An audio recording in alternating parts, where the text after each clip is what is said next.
So I wanted to, right off the bat, sort of talk about why we as scientists do things like this, where we sort of talk about our academic experiences and stuff. I know why I do this podcast, why it's important for me, because I think stories of, how people navigate their careers over time and sort of get to the places where they are really influential and helpful for other people coming up in science to hear the experiences from others. And you blog about things like this in your blog, Sociobiology. So, and that, it seems like you started that once you got to St. Louis or right around then. So I'm wondering, for you, what is the major motivation of things like this? I feel pretty strongly that academia is a really important thing and a really wonderful life, and I really want to open it up to people that might not have considered it. So I come from an academic family. I knew what tenure was when I was probably 4.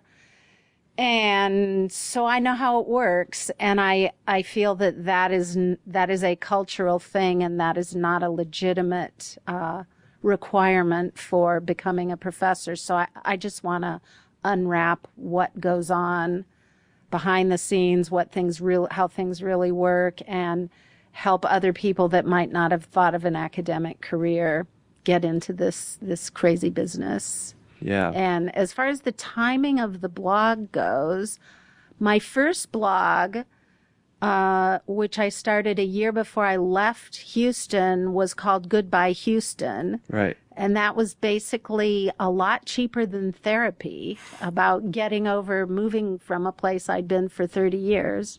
Mm-hmm. And then I realized, I'm gone from Houston. I have some things still to say, but I do kind of enjoy this kind of writing. And so what else might I write about? So I've got a few other blogs, but the sociobiology one is the main one. Yeah, you're really prolific and getting your sort of message out there, which I think is great. It's fantastic. I wish more people would do that. So you mentioned that you knew about tenure when you were 4 or 5. And in my research, I came across you have an extremely impressive academic family. Like your grandfather was a physician, right? Physician/scientist. Your father is an economist, sorry. And you have 2 sisters in academia too. I think one's an economist, one's anthropologist. I think that's right. So I'm wondering about sort of the childhood environment, and if anything sort of sticks out. I know you only have one example to draw from that sort of maybe produced, 3 siblings that all end up in academia, and from a childhood environment where you knew about that. Were there any sort of, did anybody ever rebel and not go into academia? I mean, what was it that you saw as a child that sort of drove you into that? So people tell stories about themselves that may or may not be true. In some ways, the simple answer is most kids do what their parents did. When I was going to University of Michigan, there wasn't much in the way of career training, so I really had no idea what to do. But when I went to the biological station and found out that you could get paid to muck about in the woods the way I had done since I was a little kid, that was it.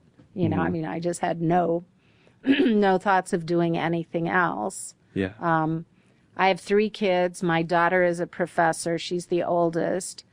And she thought when she was about 6 that what happened when you grew up was you got assigned an animal, and that's what you studied, and that we were kind of unlucky because we got wasps. And when she realized we'd chosen wasps, she sort of lost all respect for us and announced that she would have chosen deer.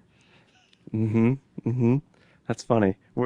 As a child, were you fascinated with wasps? I mean, no, I was terrified of wasps. Uh-huh.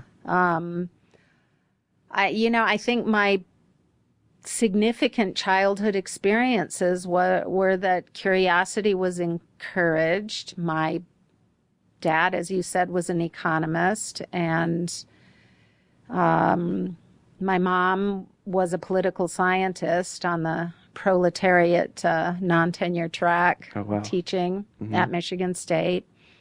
And curiosity was encouraged. We were not taught to obey authority. My dad grew up as a half Jew in Nazi Germany and got out when he was 11. And so I think that past of his had a formative influence on the family. And he then proceeded to take us all over the world for a year at a time in different places. So I just think that it's not that I had a different experience. It's that the experiences everyone has as little kids were not quenched. Mm-hmm. Right. Well, yeah, I read that you traveled around a whole slew of places as a child: Switzerland, England, Mexico, Puerto Rico. Do any one of those places sort of stand out as eye-opening and a place that you sort of wanted to go back to or revisit as a young adult? So I went to second grade, part of first and all of second grade in Mexico. And so, in many ways, I feel very Mexican. I went to Spanish language schools. Then we went for the summer to Puerto Rico. So, I have a very strong Latin ties. I still know Spanish. Mm-hmm. Lived in London. That was awesome. When I was 12, could go anywhere, and then finished high school in Switzerland. So yeah, I really have strong ties to all of those places. We, in adulthood, started working strongly in Italy and learned Italian. So I feel like respecting people from other countries is really important. So when we started working in Latin America, the first thing I would do is find the local university and talk to people and set up ties, which in the 1970s was not so common for American academics working in the tropics. Mm-hmm. This was in Panama or Costa Rica, or? My own work in the tropics has been almost entirely in Venezuela. Oh, okay. So we went there many, many times working on wasps. We have really close friends there. But since then, my youngest son did a gap year in Ecuador, and my daughter married a Peruvian. So, yeah. We still have lots of ties to Latin America. Yeah, that's great. So you mentioned that you went to the University of Michigan as an undergrad. When you write about your undergrad experience in Michigan, a name that keeps on popping up is Richard Alexander. He seems to be a major influence in your career and sort of the formative college experience. When did you first encounter him? So as I said, I took a course at the Michigan Biological Station after my sophomore year. And I took an insect course with Jim Lloyd, who was at Florida and studied fireflies. He had been Dick's student. And so when I got back to campus, I hunted down Dick. It's the beginning of my junior year, and said, okay, I'm working for you. And he met with me for 2 years every Friday for an hour. Can you imagine? Wow. I had no idea that this was kind of asking a lot of a professor. Uh-huh. And he would give me so much stuff to read. I took his course, of course, also, but he gave me so much stuff to read. And I would then come back with questions. And I think possibly, maybe he was like, maybe she'll skip a week. But I just made it my top priority. Mm-hmm. And so, yes, he had he kind of defined for me what it is to be a professor, what responsibility towards students looks like, how you answer questions, how you be a scientist. Mm-hmm. And he was my husband's PhD advisor and one of my sister's PhD advisor. Oh, wow. So he's kind of single-handedly educated our family in large part. And of course I had other advisors mm-hmm. for my PhD that were all, the breadth of having different types of advisors I think is really important. Yeah. Have you ever asked him why he decided to devote an hour a week to you? He usually says things like, Joan, haven't you noticed you're pretty hard to say no to? Things like that. So what were you doing in those hours? Were you were asking him questions about readings he would give you, or? Yeah, and I did. I actually focused on play behavior for my honors thesis. So I did animal play and human play and read about tons of things. Yeah. What animals did you work on as an undergrad? So I read pretty much about all mammals except primates, which I just decided were too complicated. Yeah. And my favorites were really the canids. Uh-huh. Yeah. Uh-huh. Neat. So you would go out and actually watch canids play together? No. It was all reading. Oh, theoretical? All reading. Okay. Yeah. Yeah. And I took a lot of insect classes, and, I always loved insects. So yeah. It was a little bit schizophrenic, and Dick's his own interests were moving into humans. And I kind of followed and then said, no, I'm really kind of a bug person. Yeah. So, yeah. And my younger sister then worked with Dick and did work on humans and still does. So I assume that he was pretty influential in guiding you into grad school then? Yeah, he advised me, and I went to Texas to work with, initially with Larry Gilbert and with Dan Oddie, who was a former Alexander student, but then Oddie didn't get tenure and left after the first year. And we stayed in touch. I stayed in touch with Dick. I added then Alan Templeton as another advisor. So yeah, and I was looking up them at that point in their careers and what they were doing. And I think I found that Templeton was doing a lot of Drosophila stuff, not melanogaster stuff, but other Drosophila species. Mercatorum, Drosophila mercatorum stuff, abnormal abdomen, that sort of stuff. Yeah. Yeah. And he offered. He said, I was like, work on Drosophila in the lab? I don't think so. I mean, of course he does Hawaii and stuff, but yeah, I probably was not the easiest grad student to have. That's okay. You turned out well. I did. But then Larry Gilbert, I found was into Lepidoptera, was studying butterflies, sort of ecology interactions with plants. But you ended up on wasps. How did that happen? Since neither of them were working on that. Well, so I had a horrible time picking a project, and again, memory is always not perfect, but I remember Dan Oddie suggested maternal behavior in scorpions. And so I went out and collected a scorpion mommy, and she had babies on her back, and I kind of had her as a pet. I was trying to figure out what exactly to study about this. And, now I, of course, could think of lots of things, but at the time I couldn't really think of anything. Larry, I was actually physically always in Larry Gilbert's space. Okay. And he had this really short window of deciding he was going to figure out everything about butterflies and his students should do other things, which only lasted for like a really tiny window of students. But I was free to do what I wanted. So I thought about, the scorpions. I was going to do some human population genetics or something, and went to Mexico one time without a net, and I just thought, it just kind of like hit me really strong, like, oh, this is not me. I need that net. I don't know what it is I'm going to study with it, but I need that net. Yeah. So then I'd always had kind of a fear of wasps, but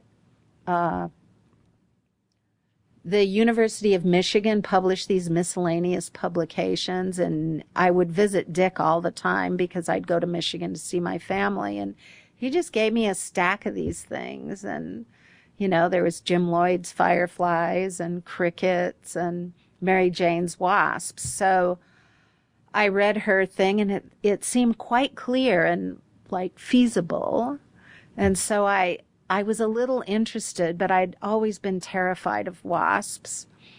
So I really got into it completely backwards, that it turned out then I was going to do ground squirrels, But then there were some wasps nesting in this shed right on the Brackenridge Field Lab at Texas. And so a friend of mine from undergrad and we just decided we would put dots of paint on them and watch them. And it was more or less as a dare because he knew I was terrified of wasps. Mm-hmm. But we did it. And that we had these marks, and it was a tractor shed, and I just started watching them. And, it was like a comedy of you fight here, you lose, and you go over there and try that nest. And it was just completely engrossing. So that was it. It was completely that. Yeah. It was like, wow, this is so much easier than anything else and completely entrancing. And maybe if I just keep doing it, I'll see something that's different. And, I did. Mm-hmm. Mm-hmm.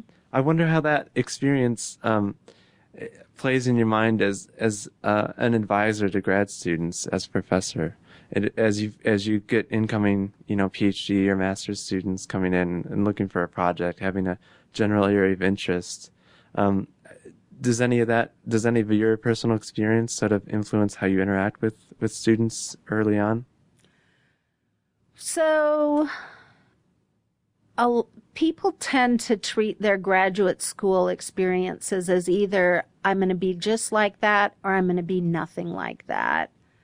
And I kind of go towards the nothing like that direction. And I had great advisors. And Alan Templeton's here and I love to see him. And Larry was wonderful in many ways. But at that time, ecology and evolution advisors were very hands-off. And so it meant we'd come out with single author papers and nobody would ever question whether or not we did the work and all. And that was really great. But I personally never really learned to write in grad school. Just a little crazy because I wrote a lot as an undergrad and obviously I write a lot now. But I really did not write well. Also, there was a fair amount of attrition of really possibly good people who couldn't quite make it in that system. Mm-hmm. So I'm way more hands-on than they were. We've also got, much more funding for the work, which was a scramble then. So I would say, no, I don't really run things the way they did. We didn't have lab meetings. Oh, really? Yeah. We didn't have journal clubs. Uh-huh. So actually the only journal club I was aware of was run by Don Levin over in botany. And I used to go to it just because, what did I know? Mm-hmm. I wanted to listen to that. So I think that with time, it's really changed everywhere. But that was a really sort of very free and easy. You learn from the other grad students. And if you did decide to work closely with your advisor, of course, it would be a different story. But, as Alan would say, it wasn't really that easy to tell you what to do, Joan. So I do feel strongly that people need to own their own projects. And that they do need to find something that they love. But we do try to, we have funding for certain things. I feel like we have this sandbox, which is, fairly large, but not infinite. And we want you to find a project that works for you in this area, in this general area. Mm-hmm. Mm-hmm. That's funny. From that free and loose group, there are some pretty successful careers that you came up with as fellow grad students, like Don Feener. Don Feener, I just have to tell you about sure, Don. Yeah, please. So I think he started about 3 years before me and finished after me. I finished in about 4.5 years. And Don was just a genius. Don would read the literature. He didn't work perhaps as obsessively on his own stuff at that time, but he had so much more insight than anyone. And so there was, no internet, none of that, no email. There was a journal shelf, a new journal shelf, and Don would look at it. And Don had a way of picking out the best articles. And he'd come down and he'd say, "Seen the new journal shelf, Joan?" And I'd be like, "Shit." And I'd go and I'd look through all, AMNAT, evolution, animal behavior, look through all the tables of contents, try to figure out what important thing, no Facebook to tell you, what had Don seen and why was it important? And, and I could never find it. And then Don wasn't going to tell me. So, maybe he'd narrow it down to the journal. Say, it was in AmNat. So then I'd go and I'd grab AmNat and I'd read all the abstracts. And he just had a way of picking out the important stuff. And so in some ways it was sort of a mentorship by fire from Don Feener that. Yeah. Does he still send you mysterious emails and say, No, have you seen that new journal? No? Nah, Okay. No. Well, so you write about the experience that you just told me about finding the wasps under a shed and paint marking them, and then a whole new world opened when you could tell individuals from each other. I'm wondering if can you remember sort of your first moment of sort of discovery, like, oh, I'm onto something as a scientist, I'm onto something as a biologist here, and sort of what that was and what your feelings were? So in retrospect, just the way they moved around and made decisions would have made a great project. That was Polistes exclamans. But it really turns out they were mostly single queen nests, and that shed was somewhat of an anomaly that year. So the first really cool thing I found was when I discovered that there were sort of two related things. One was that these wasps produced males early in the spring. So the standard life cycle is you have a queen, she's mated, she produces workers, and then she produces the males and future queens at the end of the year. And Polistes, the queens are essentially the same form as the workers, but they overwinter. So that's the standard. So when I saw males early on, I thought that was interesting. Mm-hmm.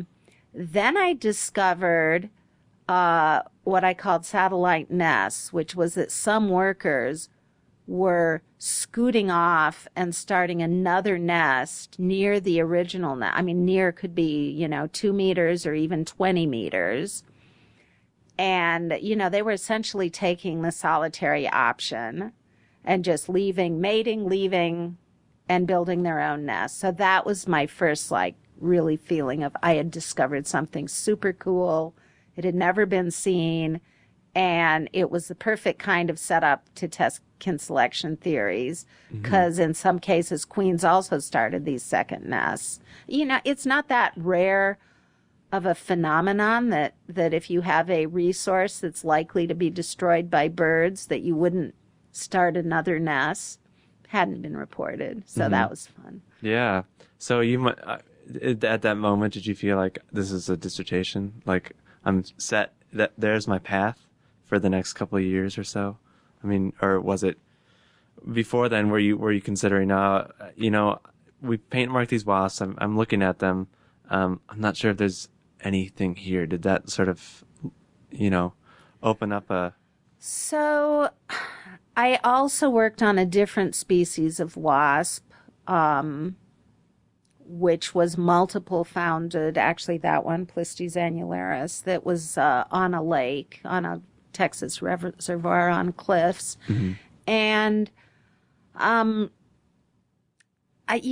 just wanted to know what the wasps were doing. And I didn't actually really think about my career at all. Oh, really? I just thought about the wasps, and I was completely obsessed with the wasps. And, I would often get up at 3 a.m. to go mark wasps and then watch behavior. I had a bunch of undergrads, and I'm not really advising this because I think it's important to be strategic. And I think that, since I've learned something about being strategic, but I was just in love with the wasps, and I just wanted to know what they did. So I think I ended up with, from those 4 years, with 17 papers on 2 species, of which only 3 on 1 species were actually in the dissertation. I didn't really think about the dissertation at all. Yeah. And I did not ever doubt that I'd have one. Okay. Mm-hmm. But I just wanted to know what the wasps were doing. Yeah. Great. That's awesome. That's great drive. That's, yeah. Oh, I've always had a ton of drive. That is certainly true. Another figure that looms in sort of what you write about as your influence, and I assume that you met this person somewhere in your graduate career or maybe late undergrad, is Bill Hamilton. Do you remember the first time you met him? So, I think I probably first met him when he visited Austin, probably early in my career. And he spent 2 weeks there, so I spent a lot of time with him. I might have met, I can't remember exactly if that was the first, or he was also he wasn't at Michigan when I was an undergrad, but when I was a grad student, he was at Michigan. Yeah. So I would go see him and I'd go see Dick. And, on my way home at Christmas and in the summer and stuff to East Lansing. Yeah. So that's where I would see him. And so I saw him a lot there, and I'd tell him what I'd found, and I'd tell Dick, and they were both, so brilliant and so critical. And then I'd kind of slink back to Texas for another field season and try to figure out something. Yeah. And then, but I saw him later at the Michigan Biostation, where our daughters were the same age, and we just kind of wandered around and looked at bark beetles. And I can't remember exactly why I was there or why he was there, but yeah. Did Hamilton ever give you any advice that sort of has remained in the forefront of your thinking, or any crucial influence that he had on you at a certain time?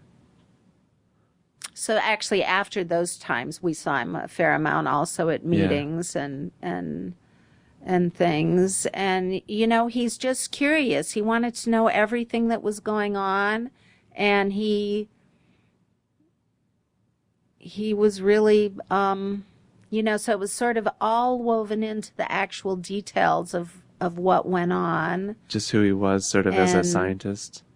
No, I mean, we just talked about wasps. We didn't really talk ever about being a scientist or anything. We just talked about wasps. Mm-hmm.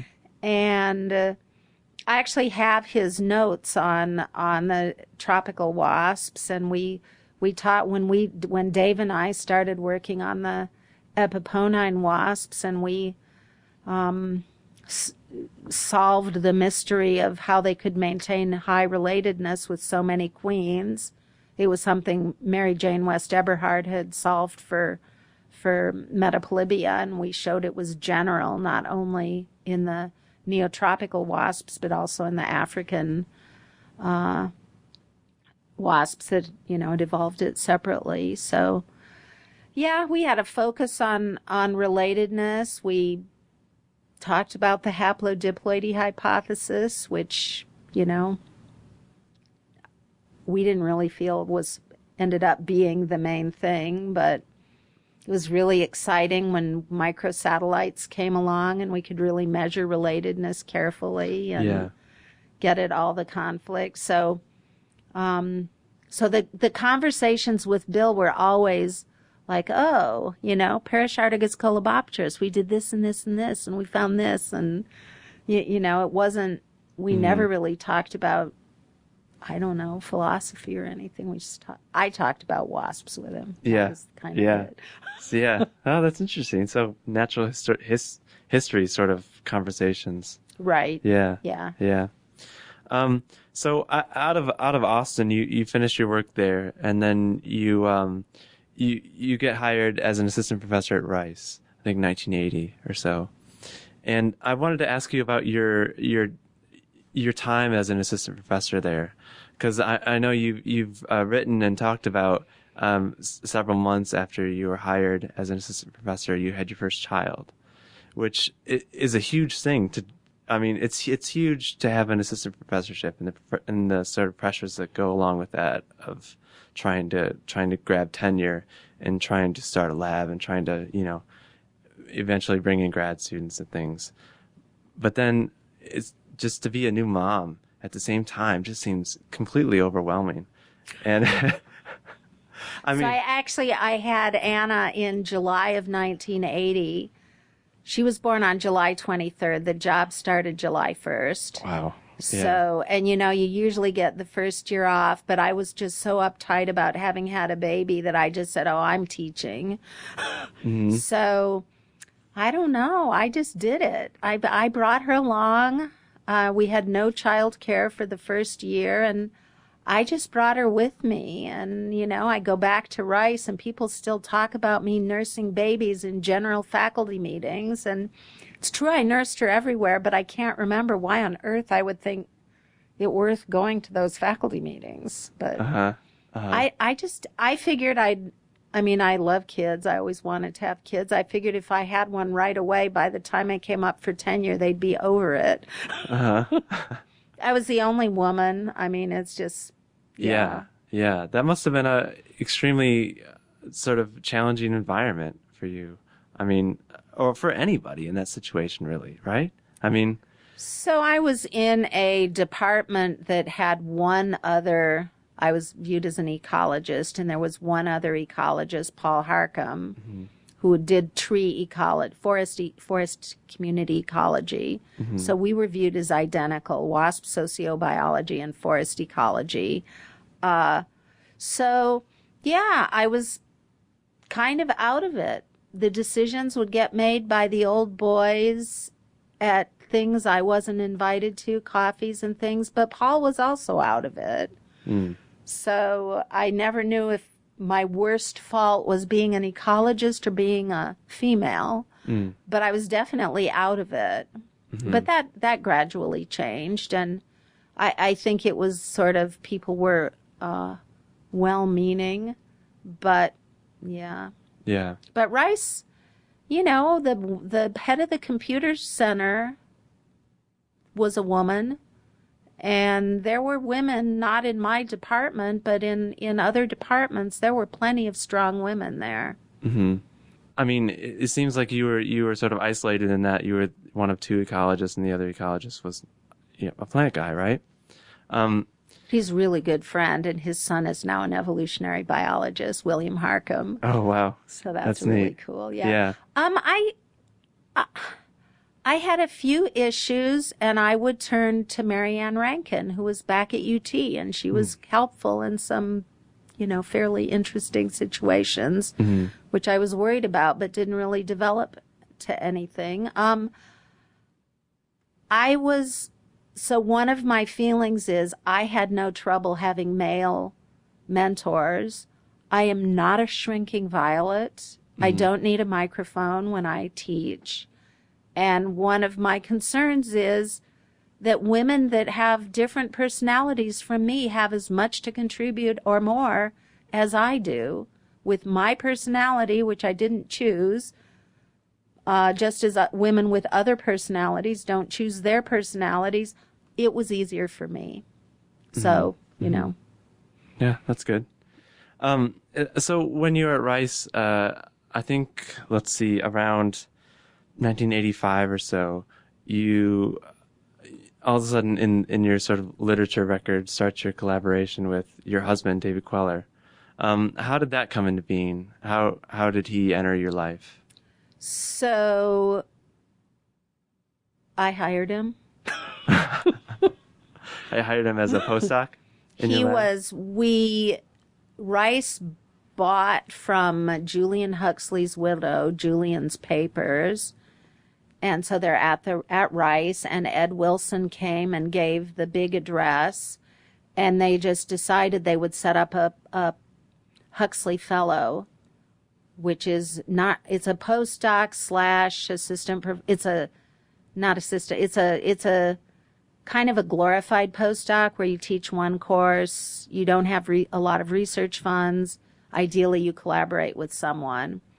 So They were first going to set, they had the wrong Huxley and thought he liked physiology, and both Ed and Julian's widow assured them that, oh no, this was definitely ecology and evolution. So then postdoc landed in my lap, essentially. Mm-hmm. And we advertised, we hired without interviews, and Dave came, and after he did some really important theoretical work, and then we started working together. Yeah. So that was the first time you met Dave, interviewing him? We didn't interview him. We hired him just without an interview. Oh, wow. We were at the same party at Michigan when I gave a symposium, and whether we talked or not at that meeting is a matter of some debate. What's your stance? I kind of remember talking to him, to someone that I think was him, but I was a speaker, so he did actually know who I was, and he said he didn't talk to me. So his is probably the more reliable data. I see. So it seems like after that starts the Strassmann and Queller era, where you guys are just the dynamic duo of sociobiology, working on wasps and bees and everything in between, and theoretical stuff too. So as your sort of collaboration grew with David, I wonder what sort of the division of labor is between the two of you, and has it changed through time? Maybe sort of strengths and weaknesses of. Well, so he does mathematical theory, which I do not do. Mm-hmm. And, his PhD experience wasn't just, he found some wasps and figured out he'd see something cool. His was much more, I have this question, this is the system that I can answer it with, and here's the amazing answer. So we think very differently, but we really work together. One or the other of us will take the lead on a given project, but we'll bounce it back and forth. So it's really, except for his theoretical work, which is separate, and my strong interest in mentoring and teaching and pedagogy and stuff. Mm-hmm. Yeah, we really overlap. Yeah, as you sort of developed and both of you ended up being professors at Rice, has it always been let's a major part of our work is going to be together, or has there ever been sort of like maybe we should go in different directions for a while, or as far as the research? Well, so early on, it just works so well. I mean, it's just sort of, I don't know, it works really well. And, I am bossier than he is, and I'm able to tell someone what to do, which he hates to do, but he'll do it. One or the other of us might write the first draft of a paper, and then we'll switch them. And we generally meet with our students together.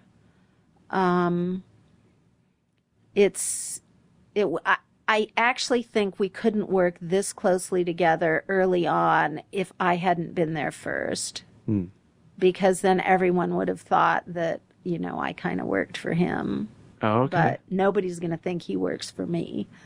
So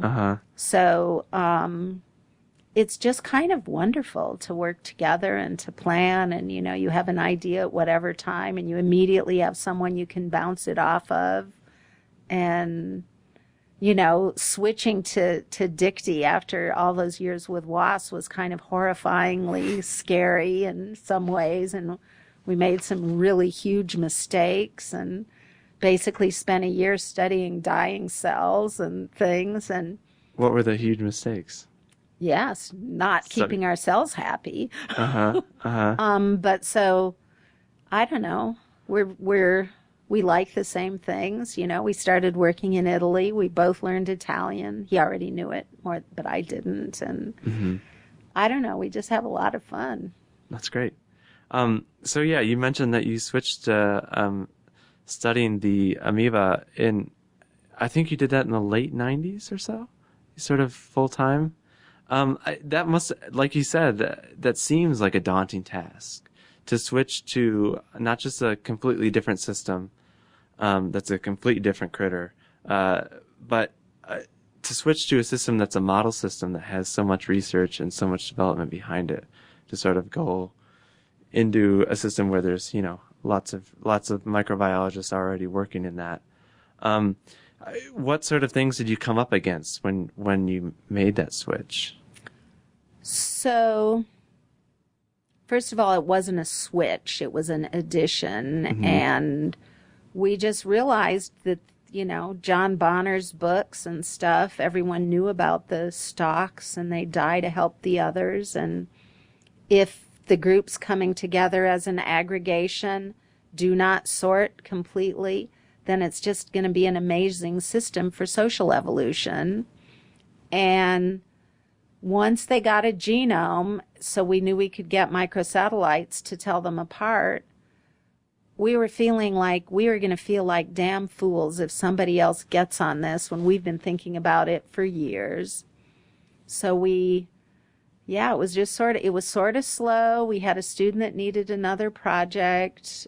I found the listserv of the molecular biologists, and one guy offered us a collection of wild clones, which I declined, but then he said he was going on leave for a year. So I said, okay, send them. We'll try to figure it out.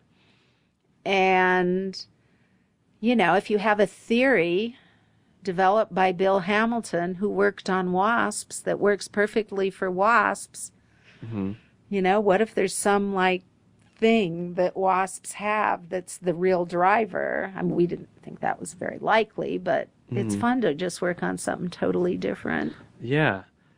When you first approached it, did you approach it like, let's get them in the lab, let's get some data, and then let's think about, future directions, let's think about generating grants for this, let's get it like that? Or was it planning ahead? Was it like, okay, let's try to get some grants. If we can get sort of support behind this, then we'll get it in? Or was it just, let's see if it works in this system? So, we had one question, which was, do two different clones mix in a fruiting body, and does one cheat the other? And so we had that question. We went after that question and got the answer, published it in Nature. Mm-hmm. I did actually phone up my program officer at NSF because they're very generous about, it's a grant, not a contract, but we thought switching kingdoms might be like pushing it a bit. Mm-hmm. So I did call them up and say, hey, we're doing some of this stuff. They're like, oh, fine. Don't worry about it. So, so we didn't really think about getting the grant, or we just thought about, oh, this would be cool. Let's do this first thing and see what happens. Yeah. And then it turns out they did mix and they did cheat.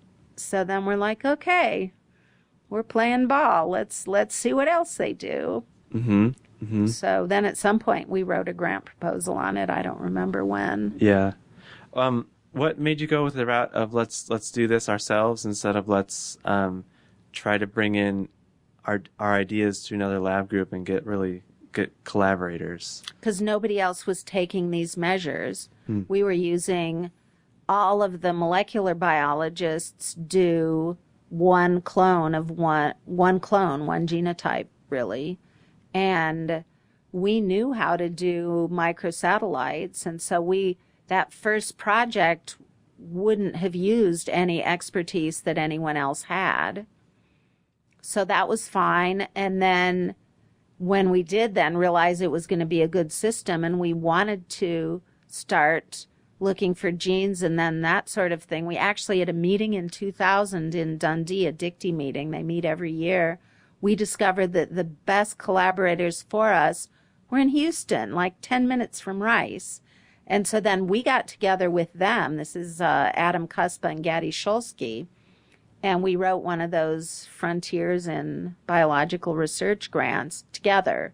And then we worked really closely together. So when it came time for looking for genes for social behavior, then we brought on the collaborators. It's a really interesting sort of thing because you don't see a lot of researchers completely switching kingdoms like that. And I don't recommend it. well, it's been so successful for you. Why? Well, it can be quite horrifying. We were just kind of getting bored with what we were doing. And Dave has a undergrad degree in history and philosophy of science. And, I had come from a family full of social scientists. And we're just, we've both been always really focused on asking important questions. Right. We love natural history, and I love WASP natural history and Dictee natural history, but the questions have to be big ones. Yeah. So the WASP and the stingless bee stuff, we were really a lot of the time asking who produces the males, the workers or the queens, in whose interests is it, what is the sex ratio. We'd ask those same kinds of questions in quite a few systems, and need a little spice in your life, I guess. We did. Yeah. Huh. Well, it's interesting that you wouldn't recommend it because it's been so successful. Like, that seems like most of the output from both of you has been Dictee papers for the last 2 years. I think for the last 2 years, most of the papers, almost all of them, are amoeba papers. Well, so the lab group has not worked on wasps for quite a while. We have just now started back in on a wasp project. Oh, really? I did have a paper last year, or maybe this year, with Pertu, which was, we finally wrote up some stuff from, I think the field season was 95. Oh, wow.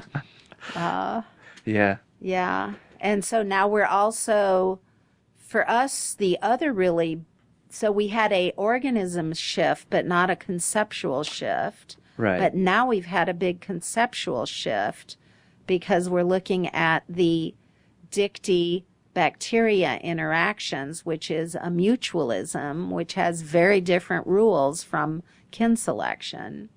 So that's been really fun. Yeah. And just learning all that stuff. Well, have you been surprised at sort of the avenues that you...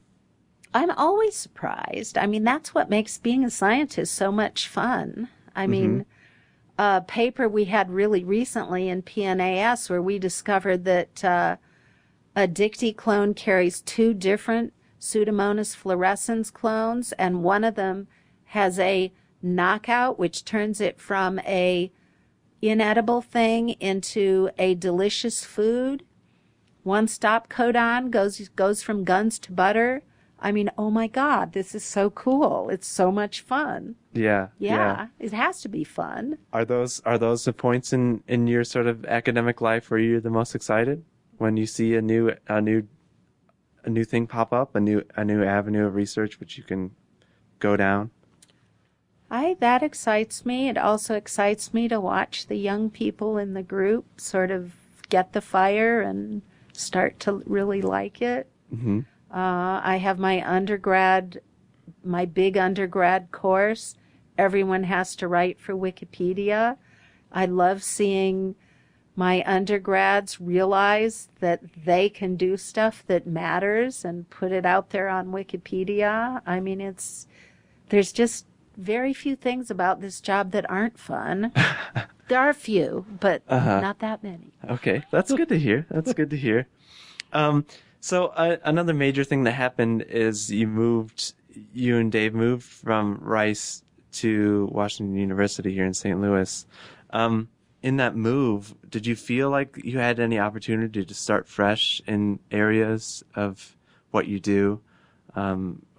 Was anything from the move sort of like, now I can start doing this in a certain way that maybe I couldn't do because I've, all the routines we've done in Rice? I think moving is not a bad thing to do. I think it's perhaps less important these days when you can have collaborators anywhere. We never would have moved if things hadn't become less than desirable at Rice. And as I said, coming from an academic family, like certain things I'm just not going to put up with if I don't have to. So it was a push. And then kind of the minute people here found out we were movable, they put together a pretty sweet offer.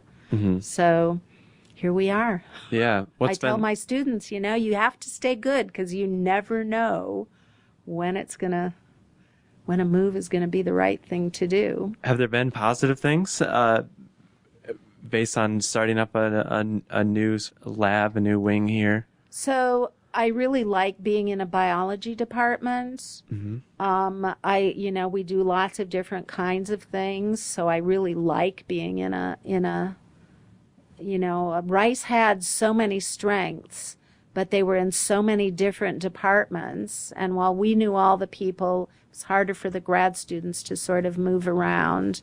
And here they have a really fluid program.